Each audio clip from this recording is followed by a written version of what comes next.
Hello friends, आपका स्वागत है मेरे इस प्यारे से YouTube channel edu physics Hindi में। तो दोस्तों, आज हम एक नई सीरीज का शुरुआत कर रहे हैं जिसमें हम हिंदी के एक एक एमसी के इम्पोर्टेंट क्वेश्चन को देखेंगे। तो इसमें सबसे पहले हमने देखा कि सबसे पहले जो ज्यादा नंबर में पूछा जाता है जीवन परिचय। तो हमने गद्य का कुल 4 जीवन परिचय लिखा है, जिसमें से आज एक जीवन परिचय लेकर आए हैं, 3 जीवन परिचय और होंगे। अगर आप इन 4 जीवन परिचय को याद कर लेते हैं तो आपके पूरे के पूरे नंबर जीवन परिचय के मिल जाएंगे। तो जिसमें सबसे पहला नाम आता है रामधारी सिंह दिनकर का। रामधारी सिंह दिनकर 2000 हमने जितना पेपर दिखाया 2018 से लेके अब तक का सभी पेपर में ये पूछे गए हैं। तो आज इनका जीवन परिचय हम देखने वाले हैं। जिस तरीके से हम लिखे हैं उसी तरीके से आपको लिखना है, पूरा में पूरा नंबर मिलेगा, यानी 5 नंबर पूरा आपका बनेगा। तो सबसे पहले आपको जिसका जीवन परिचय लिखना है, जैसे रामधारी सिंह दिनकर का लिखना है, तो ऊपर इस तरह से रामधारी सिंह दिनकर का हेडिंग बनाइएगा, ठीक है। इसके बाद क्या करिएगा, पेज के बाएं साइड में एक इस तरह का बॉक्स बनाइएगा जिसमें आप लिखेंगे जन्म। तो जन्म लिखेंगे कि रामधारी सिंह दिनकर का जन्म सन 1908 ईस्वी में हुआ था, मृत्यु सन 1947 में हुई थी। फिर जो उसके बारे में पता होगा जन्म, फिर जन्म स्थान लिखिएगा, मृत्यु लिखिएगा, जन्म स्थान बेगूसराय सिमरिया में हुआ था। इनका जो सम्मान है, कौन कौन से इनको पुरस्कार मिले हैं, या माता पिता का नाम अगर पता हो तो माता पिता का नाम लिख दीजिएगा। तो इनको सम्मान मिला है पद्म भूषण ज्ञानपीठ, और एक और पुरस्कार मिला गया है इनको, वो है साहित्य अकादमी, ठीक है। और इसकी रचनाएं क्या है, 2-3 रचनाएं लिख दी, जैसे उर्वशी लिख दी है, संस्कृत के 4 अध्याय और सारी रचनाएं होती है, आगे हम उसके बारे में बात करेंगे। इस प्रकार से आप एक क्या करिएगा, बॉक्स को बनाइएगा, उसमें सारी डाटा को छोटा छोटा करके संक्षिप्त परिचय, इसको बोलते हैं संक्षिप्त परिचय, संक्षिप्त परिचय, ठीक ना। तो यह छोटा में परिचय दीजिएगा। इसके बाद फिर काले रंग से, यहाँ पर देखिए हम रेड कलर से लिखे हैं, आपको काले रंग से लिखना होगा जीवन परिचय।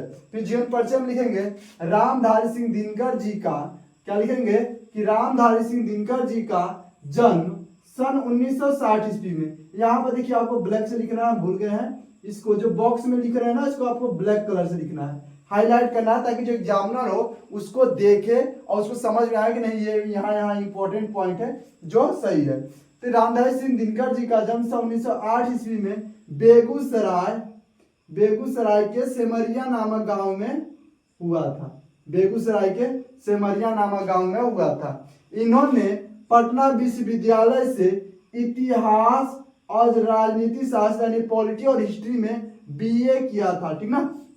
सन 1908 में बेगूसराय में जन्मे थे और इन्होंने पटना विश्वविद्यालय यानी पटना यूनिवर्सिटी से इतिहास और राजनीति शास्त्र में बीए किए थे।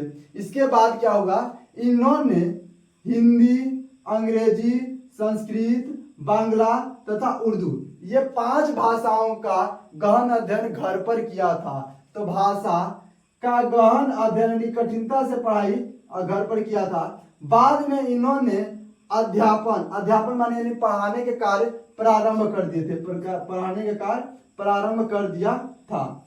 बिहार सरकार की, यानी बिहार में कोई एक सर्विस में थे, जो सर्विस होता है ना, बिहार की कोई नौकरी थी जिसको कर रहे थे, बिहार सरकार की सेवा में सब रजिस्ट्रार, यानी सब रजिस्ट्रार जो रजिस्टर का काम करते, सब रजिस्ट्रार और प्रचार विभाग में उप निदेशक के पद पर कार्य किया। इन्होंने पहले पढ़ाना शुरू किया, इसके बाद बिहार सरकार की समाज सेवा के लिए रजिस्ट्रार और प्रचार विभाग के उप निदेशक के पद पर कार्य किया।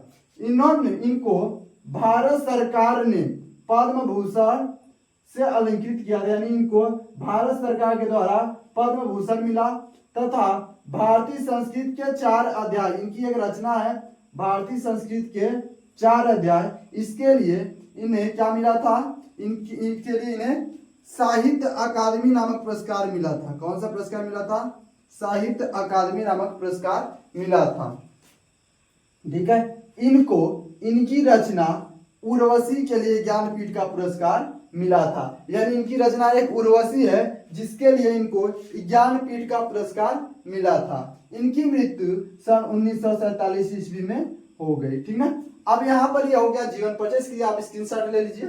इसके बाद थोड़ा सा साहित्यिक परिचय और इसकी रचना को लिखेंगे। उम्मीद करते हैं आप स्क्रीनशॉट ले लिए होंगे।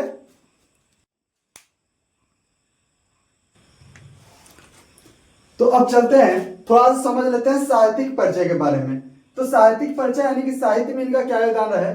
तो दिनकर जी की गणना आधुनिक युग के कवि यानी कि सर्वश्रेष्ठ कवियों में की जाती है। यानी जो रामधारी सिंह दिनकर जी हैं वो किस युग के कवि हैं, तो आधुनिक युग के कवि हैं। रामधारी सिंह दिनकर जी आधुनिक युग के कवि हैं, यानी इनको आधुनिक युग के कवियों में गिना जाता है। इनकी भाषा साहित्यिक खड़ी बोली रही है, यानी कि भाषा कौन सी थी, तो किस भाषा के कवि थे, तो खड़ी बोली कवि थी। इनकी पहली कविता छात्रों का भाई, इनकी जो सबसे पहली कविता आई थी छात्रों का भाई, तथा कविता संग्रह जो आया था वो था रेणुका। इनकी सबसे पहली कविता छात्रों के भाई और कविता संग्रह रेणुका था, जो नवंबर 1935 ईस्वी में प्रकाशित हुई थी। ये इनके साहित्यिक परिचय हो गए। देखिए आप हाई स्कूल में पढ़ते होंगे तो इतना काफी है, ठीक ना। अगर इंटर पढ़ते होंगे तो आप कमेंट करिएगा। 12th उस पर हम वीडियो बना देंगे कि 12th वालों को कैसे, हाई स्कूल के लिए प्रोफर है, ठीक ना। इंटर वालों का भी काम हो जाएगा।